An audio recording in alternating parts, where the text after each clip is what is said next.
თავის მაქსიმუმს უნდა მიაღწიოს სწორედ მომავალი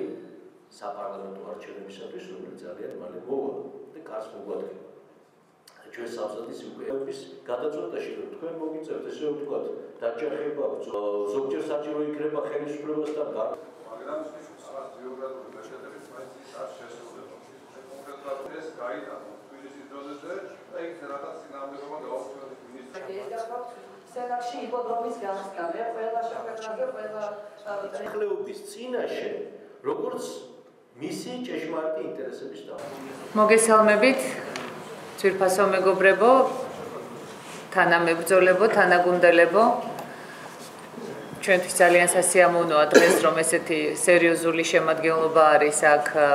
წარმოდგენილი. და მინდა ვთქვა რომ ეს არის პრაქტიკულად მართლაც უპრეცედენტო შემთხვევა, როდესაც პარტიამ და კოალიციამ, რომელსაც რეალურად პარტიას წლების განმავლობაში გვებრძოდა ხელისუფლებაც და ოპოზიციაც, სამწუხაროდ კოალიციის შექმნის შემდეგაც ეს ტრადიცია რაღაცნაირად გაგრძელდა და კვლავ გვებრძოდა ხელისუფლებაც და ოპოზიციაც. და ამის და მიუხედავად და ძალიან ბევრი წინააღმდეგობის მიუხედავად ჩვენ შევძელით ის რომ თქვენ წარმოდგენილი ხართ ადგილობრივი თვითმმართველობის ორგანოებში და თქვენი ძალიან ხმამაღალი სიტყვის თქმა შეგიძლიათ. პრაქტიკულად მე რამდენადაც მახსოვს არც ყოფილა ესეთი რამ საქართველოში რომ ორგანიზაციას ან კოალიციას ან ერთობას რომელსაც რეალურად ხელისუფლებაში დასაყრდენი არ ჰქონდა ნამდვილად მიეღწია ესეთი შედეგისათვის და ადგილობრივი თვითმმართველობის არჩევნებზე დაეფიქსირებია ესეთი შედეგი, რომელიც გვაძლევს ჩვენ შესაძლებლობას, რომ პრაქტიკულად აბსოლუტურად ყველგან ყველა რაიონში და ყველა თვითმმართველ ქალაქში ვყავდეს ჩვენი ძალიან სერიოზული წარმომადგენლობა. ეს რა თქმა უნდა არის ჩვენი ერთობლივი ბრძოლის დამსახურება. მე ვიცი რომ თითოეულმა თქვენგანმა ძალიან ბევრი ჩადო და ძალიან დიდი შრომა ჩადო ამაში და თქვენც იცით რომ იმ ადამიანებმა ვინც აი აქ ავართ წარმოდგენილი და ვინც ასე ვთქვათ კოალიციაში არიან წარმოდგენილნი მართლაც ძალიან ბევრი რამ გააკეთეს იმისათვის რომ ჩვენ ეს შედეგი დაგვედო. ეხლა სამწუხარო არის ის რომ მიუხედავად ძალიან ბევრი დაპირებებისა ჩვენ არ მოგვეცა საშუალება რომ თანასწორ ბრძოლაში გვებრძოლა და სამართლიან ბრძოლაში გვებრძოლა. რომ ყოფილიყო ეს თანასწორი და სამართლიანი ბრძოლა, თქვენ ძალიან კარგად გესმით რომ წარმომადგენლობა იქნებოდა გაცილებით უფრო ფართე, დიდი ალბათობით ჩვენ უფრო მეტი დარბაზის დაქირავება დაგვჭირდებოდა იმისათვის რომ ყველა ჩვენი წარმომადგენელი ვინც გაიმარჯვებდა ყოფილიყო წარმოდგენილი დარბაზში, მაგრამ სამწუხაროდ ეს თანასწორი პირობები ბრძოლისა არ იყო. არ იყო როგორც საარჩევნო გარემოს და კანონმდებლობის თვალსაზრისით, ასევე შემდეგ უკვე იმ თვალსაზრისით, რასაც ქვია ადგილებზე ნორმალური პირობების შექმნა და არა ძალდატანება, ვთქვათ, არა ადმინისტრაციული რესურსის გამოყენება და ასე შემდეგ. მე მგონი ყველანი დამეთანხმებით იმაში, რომ ის 10% რაღაცით, ესე ვთქვათ, კუდებით, რომელიც ჩვენ მოგცეს როგორც საპრეზიდენტო არჩევნებზე, ასევე ადგილობრივი თვითმმართველობის არჩევნებზე, ეს 10% ნამდვილად არ შეესაბამება იმ რეალობას და მხარდაჭერას ხალხისას, რაც ჩვენ გვქონდა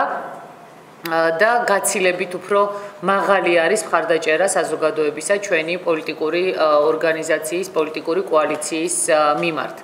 მაგრამ ბევრმა ფაქტორმა განაპირობა და მათ შორის ჩვენ ყოველთვის უნდა ვიყოთ თვითკრიტიკულნიც. ერთ-ერთი ფაქტორი, რომელმაც განაპირობა ის, რომ ასე ვთქვათ, გაბედეს იგივე 10%-ის დაფიქსირება, გახდათ ის, რომ ნაწილი ჩვენი ამორჩევლისა მაინც პასიური დარჩა ამ არჩევნებში და არ მოვიდა ძალიან ბევრი ის ადამიანი, რომელიც რეალურად ნამდვილად უნდა მოსულიყო, ნამდვილად უნდა ასე ვთქვათ, აქტიურობა გამოეჩინა, ეს თავისთავად ძალიან ასე ვთქვათ, გულდასაწყვეტი გახლავთ, იმიტომ რომ ზუსტად იმიტომ რომ ადგილობრივმა მოსახლეობამ ადგილებზე გამოიჩინა ნაკლები აქტიურობა, ჩვენ რეალურად დავდექით იმ პრობლემის წინაშე, რომ ხელისუფლებამ შეძლო მანიპულირება იმ ხმებისა ხელისუფლებამ და ნაციონალურმა მოძრაობამ, რომლებიც ორივენი არიან პრინციპში ხელისუფლებაში დღეს და манипуლირება ისე, რომ ჩვენ კვლავ მესამე ადგილზე გადაგვაგდეს, ესე ვთქვათ. მაგრამ მე და ჩემს თანაგუნდელებს და ჩვენს კოალიციას გვაქვს ძალიან დიდი იმედი თითოეული თქვენგანის და გვაქვს იმედი იმისა, რომ თქვენი ძალიან სერიოზული აქტიურობით ჩვენ შევძლებთ საპარლამენტო არჩევნებისათვის ძალიან რადიკალურად შევცვალოთ სიტუაცია. ჩვენ გუშინაც ვსაუბრობდით მე და ჩემი ასე ვთქვათ თანამებრძოლები, კოალიციის შტაბი, ვინც თქვენს წინაშეა წარმოდგენილი და გუშინ ჩვენ ვსაუბრობდით იმასთან დაკავშირებით, თუ რა არის ჩვენი მთავარი ამოცანა, რა არის ჩვენი მთავარი მოთხოვნა და რა იმედებს ვამყარებთ ჩვენ თითოეულ თქვენგანზე საკრებულოებში. მე დარწმუნებული ვარ, რომ თქვენი ყოფნით საკრებულოში ყველა იგრძნობს, როგორც საკრებულოს სხვა წევრები, როგორც ესე ვთქვათ გამგებლები ან მერები, ასევე რაიონის მაცხოვრებლები იგრძნობენ, რომ რეალობა შეიცვალა. იგრძნობენ იმას, რომ საკრებულოებში შემოვიდნენ ადამიანები, რომელთათვისაც უმთავრესი პრიორიტეტი არის მართლაც საქმის კეთება, უმთავრესი პრიორიტეტი არის ადამიანების პრობლემების მოგვარება და ხელისუფლებაში მოსვლა მათ უნდათ არა იმიტომ, რომ თვითონ მოვიდნენ ხელისუფლებაში მხოლოდ და სკამები დაიკავონ და საკუთარი პრობლემები მოაგვარონ, არამედ უნდათ იმიტომ, რომ უპირველეს ყოვლისა მოემსახურონ და მოეხმარონ ხალხს, მოეხმარონ ადამიანებს და ადამიანების პრობლემები მოაგვარონ. ჩვენ უნდა შევძლოთ ყველა იმ უმთავრესი პრობლემის გახმოვანება საკრებულოებში, რომელიც აწუხებს მოსახლეობას და რომელიც მოსახლეობას დაანახებს, რომ თქვენ მათი პრობლემები იცით, მათ პრობლემებზე ზრუნავთ, მათი პრობლემების მოგვარებისათვის იღწვით. ეს იქნება ძალიან მნიშვნელოვანი და მე პირდაპირ მინდა გითხრათ, თქვენი ამოცანა არის ახლა, რომ ძილი დაუფრთხოთ ხელისუფლებასაც და ეგრეთ წოდებულ ოპოზიციასაც ადგილებზე. თქვენი აქტიურობა, თქვენი საქმის ცოდნა, თქვენს მიერ საკითხების წამოწევა უნდა იყოს იმისი გარანტი, რომ ხელისუფლებამ ვერ შეძლოს თვალი წაუხუჭოს უმნიშვნელოვანეს პრობლემებს, რომლებიც ადგილებზე მოსახლეობას აწუხებს. ხელისუფლებამ ვერ შეძლოს გარიგებაში შესვლა კვლავ იმ ნაციონალური მოძრაობის კანდიდატებთან, რომლებიც მრავლად არიან და ზოგიერთები ნაციონალური მოძრაობის სახელით და იარლიყით არ არიან, ასე ვთქვათ, გამოცხადებულნი, მაგრამ თქვენ ძალიან კარგად იცით, რომ ბევრმა ადამიანმა, ყველაზე ნამდვილად არ ვიტყვი, მაგრამ ძალიან ბევრმა, რომელმაც ეგრეთ წოდებული, ესე ვთქვათ, დამოუკიდებელი სტატუსით იყარა კენჭი, სწორედ ნაციონალური მოძრაობის წიაღიდან მიიღო ძალიან სერიოზული დახმარება. ჩვენ მართლაც უნდა ესეთი რამ გავაკეთოთ, რომ ვაიძულოთ ხელისუფლება, რომ მთელი რიგი დაპირებები, რომლებიც მათ მოსახლეობას მისცეს და რომელიც მისცეს არა მხოლოდ 1 ოქტომბრამდე, არამედ 1 ოქტომბრის შემდეგაც და მათ შორის ადგილობრივი თვითმმართველობის არჩევნების დროს, რომ ეს დაპირებები შეასრულონ. ერთადერთი ახლა თუ თბილისის მერად გაიმარჯვა ბატონმა ნარმანიამ, საკრებულოს თხოვდი მაინდა-მაინც 1 მილიონი ხის დარგვის მოთხოვნას ნუ აიძულებთ რომ შეასრულონ, თორემ მე ვეღარც ხტომას ჩავატარებთ და ვეღარც ერთმანეთს ვეღარ შევხვდებით, თბილისში ნამდვილად ადგილი არ იქნება, მაგრამ რაც რეალისტურია, რაც სწორი დაპირებებია, ეს დაპირებები ნამდვილად უნდა კატეგორიულად მოვითხოვოთ, რომ იყოს, ესე ვთქვათ, რეალიზებული. მე მინდა გითხრათ ერთი რამ, რაც უნდა იყოს ჩვენი მთავარი ამოცანა და მე ვფიქრობ, რომ აქ ჩვენ ყველანი ვართ აბსოლუტურად ერთნი და ყველას აგვაქვს ეს ერთი მოთხოვნა. ეს არის ვადამდელი საპარლამენტო არჩევნებისათვის ბრძოლის მოთხოვნა. ჩვენი მთავარი ამოცანა ნამდვილად ადგილებზე უნდა იყოს ის, რომ ხვალიდანვე თუ ზეგიდანვე და უпростоრად, ალბათ უფრო ინტენსიურად იმ დღიდან, როდესაც საკრებულოები მუშაობას დაიწყებს, ჩვენ დავიწყოთ ბრძოლა იმისათვის, რომ შევქმნათ ადგილზე წინაპირობა ვადამდელი საპარლამენტო არჩევნების მოსაპოვებლად. ჩვენ ძალიან კარგად ვხედავთ იმას, რომ დღევანდელი პარლამენტი ნამდვილად ვერ ასახავს იმ მოთხოვნებს, რა მოთხოვნებით საზოგადოებას აქვს. დღეს პარლამენტში მოხვდნენ ადამიანები, რომლებმაც ძალიან კომფორტულად იგრძნეს თავი, არც დაესიზმრებოდათ არასოდეს რეალურად ის პრივილეგიები, რა პრივილეგიებიც მათ მიიღეს, არც დაესიზმრებოდათ საერთოდ პარლამენტში მოხვედრა.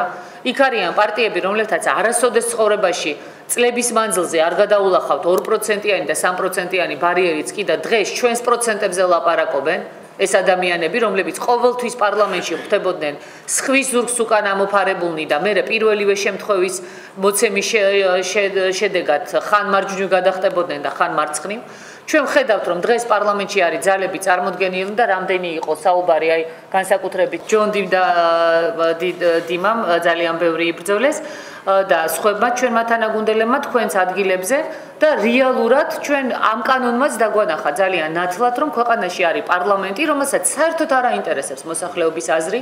საერთოდ არ აინტერესებს ჩვენი ესე ვთქვათ მთავარი პრიორიტეტები და ფასეულობები მათთვის მთავარია რომ ქულები ჩაიწერონ დასავლეთის თვალში და რაც შეიძლება გაიხანგრძლივონ პარლამენტში ყოფნა ეს ერთი მაგალითია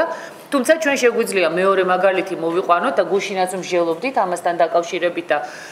გიორგის ქონდა ამაზე ინტერვიუ ძალიან სერიოზული აი მიწის საკითხი რომელიც ასეთი მნიშვნელოვანი და მტკივნეულია განსაკუთრებით რაიონებში და განსაკუთრებით ადგილებში აბსოლუტურად ყველგან სადაც კი ჩვენ კოალიციის ლიდერებს შეხვედრა გქონდა და სადაც ჩვენ კი საუბრობდით იყო ეს ირაკლის საპრეზიდენტო არჩევნების დროს თუ იყო ეს დაუშვათ იგივე ადგილობრივი თვითმმართველობის არჩევნების დროს ყველგან აბსოლუტურად ადამიანები ჩვენ ნომერ პირველ საკითხად გვიყენებდნენ მიწის და საძოვრების პრობლემას რომელიც არის კატასტროფული ჩვენი მოსახლეობისათვის როდესაც ჩვენს მოსახლეობას კვიდრ მოსახლეობას არ აქვს პრაქტიკულად საშუალება რომ საძოვრები გამოიყენოს არ აქვს სახნავ-სათესი მიწა აქედან გამომდინარე ეს ადამიანები პრაქტიკულად შიმშილის ზღვარზე არიან და ამ დროს ათობით, ასობით, ათასობით ჰექტარი მიწა იყიდება ყოველგვარი წინაპირობების გარეშე. ხა ჩვენ გასაგებია რომ ბუნებრივია ეხა არავინ არ აპირებს საერთოდ გამოაცხადოს რომ არანაირი თქვათ ანუცხოური ინვესტიცია ანუცხოელი არ შემოვიდეს ქვეყანაში მაგრამ ნებისმიერი თავმოყარე ქვეყანა აკეთებს რას პირველ რიგში იცავს საკუთარი მოსახლეობის ინტერესებს პირველ რიგში იცავს საკუთარი ხალხის ინტერესებს და შემდეგ უკვე ზრუნავს იმაზე რომ ის ინვესტორიც ისე შემოიყვანოს რომ საკუთარი მოსახლეობის ინტერესები იქნეს დაცული ყველა ქვეყანაში არის დაშვებული თქვათ მიწის გრძელვადიანი იჯარა ან მიწის ყიდვა მაგრამ არის პირობები ჩადებული რა შემთხვევაში შეიძლება მიწა გაიცეს სასოფლო-სამეურნეო მიწა გრძელვადიანი იჯარით რა შემთხვევაში შეიძლება მიწა გაიყიდოს და როდესაც მიწა იყიდება ისე ან თუნდაც გრძელვადიანი იჯარა გაიცემა ისე რომ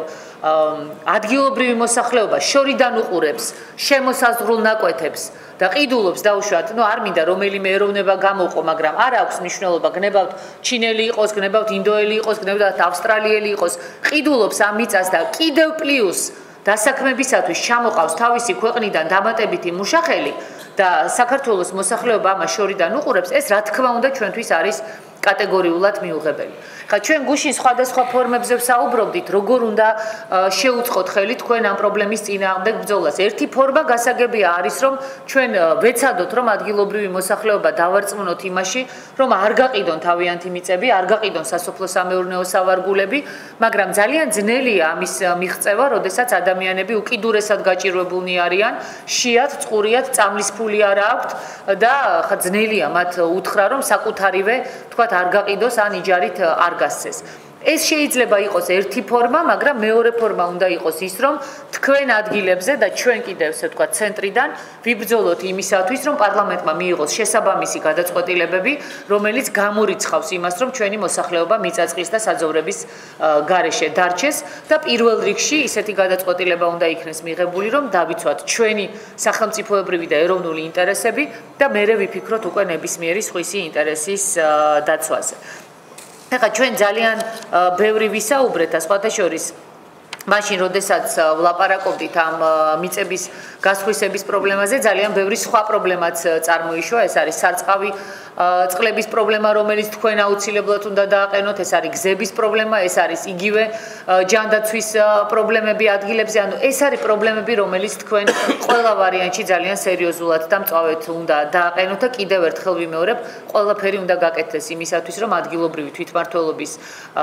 ორგანოებში თქვენი აქტიურობის შედეგად ხელისუფლებას რეალურად მართლაც მოსვენება არ კონდეს და იძულებული იყოს საქმეს აკეთებდეს. ჩვენთვის ძალიან მნიშვნელოვანი არის ის რომ ჩვენ ყველაფერი გავაკეთოთ იმისათვის რომ საკრებულოებში ძალიან ძლიერად ვიყოთ წარმოდგენილი. თქვენ იცით რომ ჩვენ თბილისში გვაქვს და გვეყოლება ფრაქცია და არის მთელი რიგი რაიონები, სადაც ფრაქციების შექმნა ასევე შესაძლებელი არის. რა თქმა უნდა, ეხლა თქვენ არ გესწავლებათ, რომ ძალიან სერიოზული სიფრთხილეა აქ საჭირო და ძალიან ფრთხილად უნდა მივუდგეთ ჩვენ ამ საკითხს, ვინ იქნებიან ჩვენი პარტნიორები ამ ფრაქციების შექმნის დროს, ვინ იქნებიან ის ადამიანები, თქვათ, ერთი ან ორი ადამიანი, რომელიც შემოგიამხანაგდებათ და იმიტომ რომ არ უნდა მოხდეს ისე ბუნებრივია, რომ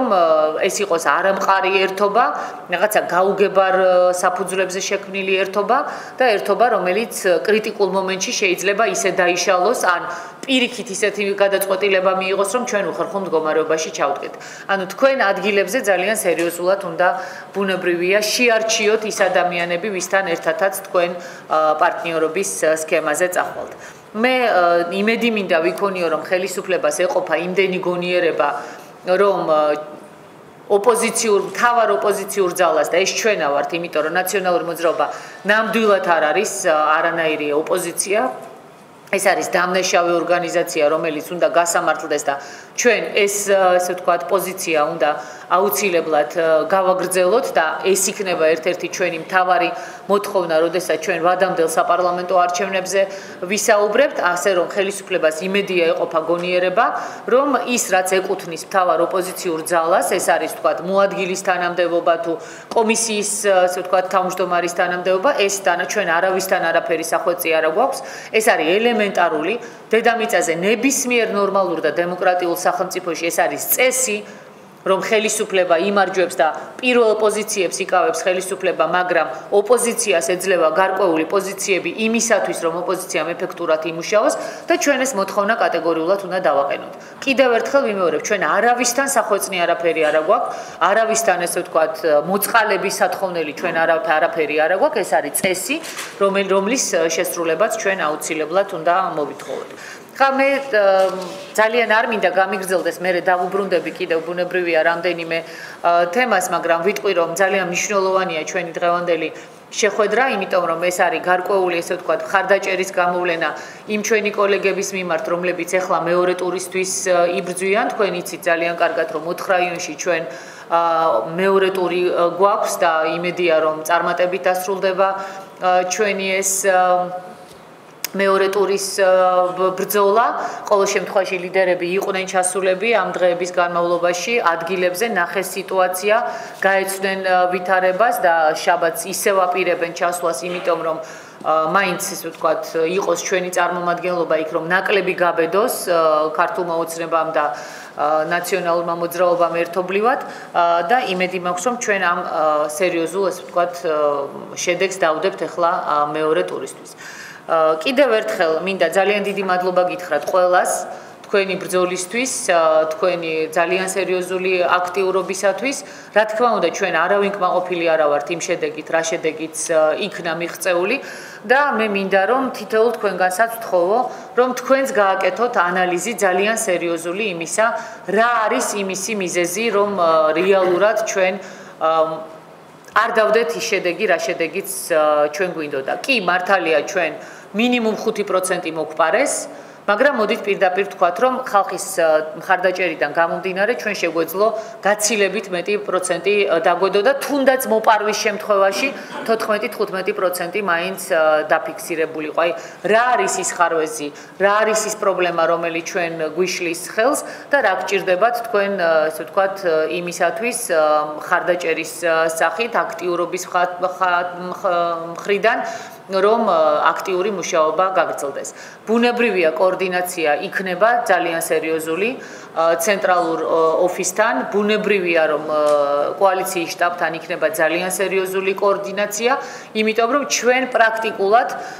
ძირითადი მესიჯებით ერთნაირად უნდა დავიწყოთ ბრძოლა ყველა რაიონში. ყველგან იქნება, რა თქმა უნდა, თავისი გარკვეული სპეციფიკა, ყველგან იქნება თემები, რომელიც ერთ რაიონშია და შეიძლება მეორე რაიონში არ იყოს, მაგრამ არის თემები, რომლებიც საერთოა და ამ საერთო თემებით ჩვენ ყველგან აბსოლუტურად ჩვენი პოზიცია უნდა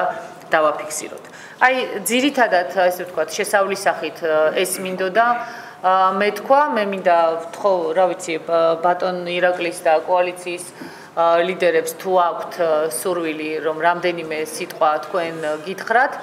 და შემდეგ ბუნებრივია ჩვენ გვინდა რომ თქვენი მოსაზრებებიც მოვისმინოთ და ჩვენც მერე გაგცემთ ბუნებრივია პასუხს ან კორექტირებას შევიტანთ პოზიციებთან დაკავშირებით. ესე მინდა რომ მაქსიმალურად ვთქვათ სამუშაო რეჟიმი იყოს, მაქსიმალურად გახსნილი რომ თქვენ ჩვენი პოზიციები მოისმინოთ და ჩვენ გვქონდეს შესაძლებლობა რომ თქვენი პოზიცია მოვისმინოთ აბსოლუტურად ყველა. დღეს ჩვენ ხვდებით იმ ადამიანებს, რომლებმაც ჩვენი კოალიციის სახელით მოიპოვეს გამარჯვება ადგილებზე და მოიპოვეს ადგილები საკრებულოებში. ჩვენთვის ეს ძალიან მნიშვნელოვანია, იმიტომ რომ მართლაც უპრეცედენტოა, რომ მიუხედავად იმისა, რომ ჩვენ გვებრძოდა ხელისუფლებაც და ოპოზიციაც, ჩვენ შევძელით ის, რომ პრაქტიკულად ყველგან ადგილებზე ვყავს წარმომადგენლები, ძალიან ბევრ ადგილზე გვექნება ფრაქციების შექმნის შესაძლებლობა, რაც ნიშნავს იმას, რომ სერიოზულად ჩვენ მოვახდენთ ზეგავლენას ადგილობრივი თვითმმართველობის ორგანოების მუშაობაზე. ამ ადამიანებთან ჩვენ დღეს ვსაუბრობთ სამომავლო გეგმებზე, ვსაუბრობთ იმაზე, რომ მათ ყველაფერი უნდა გააკეთონ იმისათვის, რომ მოსვენება დაუკარგონ ხელისუფლებას, ვიდრე არ შეასრულებს ხელისუფლება იმ დანაპირებებს, რაც მისცა ჩვენს მოსახლეობას. ყველაფერი უნდა გაკეთდეს იმისათვის, რომ მოსახლეობა მიიგრძნოს, რომ კოალიცია ნინო ბურჯანაძე ერთიანი ოპოზიციის სახელით შესული ადამიანები უპირველეს ყოვლისა ზრუნავენ საკუთარ მოსახლეობაზე და მოსახლეობის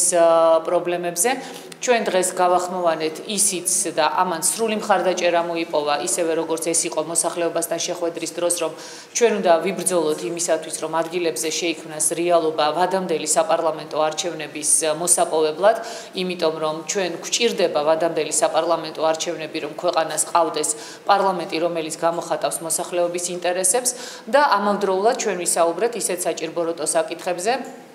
როგორიც არის, ვთქვათ, თუნდაც მიწების პრობლემა და ჩვენ ხედავთ, რომ ამ პრობლემას მოსახლეობისას ვერაბამს თავს ხელისუფლება რომ მოაგვაროს და ჩვენ რეალურად გვჭირდება ის, რომ ვიბრძოლოთ იმისათვის, რომ დაუბრუნდეს მიწები ჩვენს გლეხებს, დაუბრუნდეს მიწები ჩვენს მოსახლეობას და არა მარტო იმ მიწებზე ვისაუბროთ, რომელიც დღეს საქართველოს de facto ან de jure გამგებლობაშია, არამედ ვიზრუნოთ იმისათვის, რომ ვადამდელი საპარლამენტო არჩევნების შედეგად მოვიდეს ის ძალა, რომელიც დაიბრუნებს დაკარგულ ტერიტორიებს. ეს არის ჩვენთვის უმთავრესი, ჩვენ ისეთ პოლიტიკას წარმართავთ, რომელიც არ იქნება მონური პოლიტიკა არც ერთი ძალის და არც ერთი ვექტორის მიმართ. ეს იქნება პოლიტიკა, რომელიც ჭირდება ჩვენს ქვეყანას, ეს იქნება პოლიტიკა, რომელიც უზრუნველყოფს ნორმალურ ურთიერთობას მეზობლებთანაც, უზრუნველყოფს რუსული ბაზრის გახსნას, უზრუნველყოფს იმას, რომ ჩვენ დავიწყოთ რეალური მოლაპარაკებები ოსებთან და აფხაზეთთან. დღეს არის შეკრება, სადაც კოალიციის ლიდერი ქალბატონი ნინო ბურჯანაძე ხვდება ჩვენი კოალიციიდან გასულ საკრებულოს წევრებს. მთელი საქართველოს მასშტაბით. აქ მხოლოდ არ არის წარმოდგენილი 4 რაიონი, რომლებსაც 4 დღეში მეორე ტური აქვს გამგებლობის კანდიდატებს. შესაბამისად, აქ საუბარი არის ყველა იმ დაპირებაზე, რომელიც მთელი საქართველოს მასშტაბით გასცა კოალიციამ, რასაც გვინდებოდით ხალხს, გვინდებოდით ჩვენს ამორჩევას. მოგცემთ მთელი რაიონებში უკვე რამდენიმე დღეში გაიმართება პირველი სხდომა და აქედან გამომდინარე მიდის მუშა პროცესი იმაზე, თუ როგორ იქნება, როგორ ვიაქტიურებთ ჩვენ ადგილობრივ დონეზე. მე შემინდა დაგარწმუნოთ, რომ ნაცების და კოცების ალიანსს არც ერთ რაიონში არ მიცემთ საშუალებას, რომ ისევე მართონ ქვეყანა, როგორც მართავდნენ 9+2 წლით. დღეს ხალხს ძალიან უჭირს, ამიტომ ხალხი ჩვენგან ელოდება მხარდაჭერას და მზრუნველობას. თავარეს ახლა ჩვენმა საკრებულოს წევრებმა უნდა გააკეთონ, ხალხი უნდა დაიცვა ამ უძიმესი მდგომარეობისაგან და ხალხმა უნდა იგრძნოს, რომ გამოჩნდა რეგიონში, რაიონში მზრუნველი ხელი, რომელიც ზრუნავს ხალხზე, რომელიც ხალხს სოციალურად ეხმარება, რომელიც იცავს საკუთარ სამშობლოს და მიდის მიწების გაყიდვის წინააღმდეგ. თავარი ერთ-ერთი დავალება რა ჩვენგან მიიღეს გარდა ხალხზე ზრუნვისა, ეს არის რომ არ დაუშვან ქართული მიწების აუქციონზე გამოყანა და რეალურად სამშობლოს გაყიდვა პირდაპირ გაგებით ინდოელებზე, ჩინელებზე, თურქებზე და სხვა ქვეყნის მოქალაქეებზე და ჩვენ ყველანი ერთად ვემზადებით იმისათვის, რომ შევქმნათ ნოყიერი ნიადაგი რეგიონებში, რათა საზოგადოება აქტიურად გამოვიდეს შემოდგომაზე და აქტიურად მოითხოვოს ვადამდელი საპარლამენტო არჩევნები. ხალხს ამ შემადგენლობით პარლამენტი არ აურჩევია, შესაბამისად ვადამდელი არჩევნები განაპირობებს იმას, რომ უფრო სამართლიანი და ადეკვატური სურათი შეიქმნება სახელმწიფოში.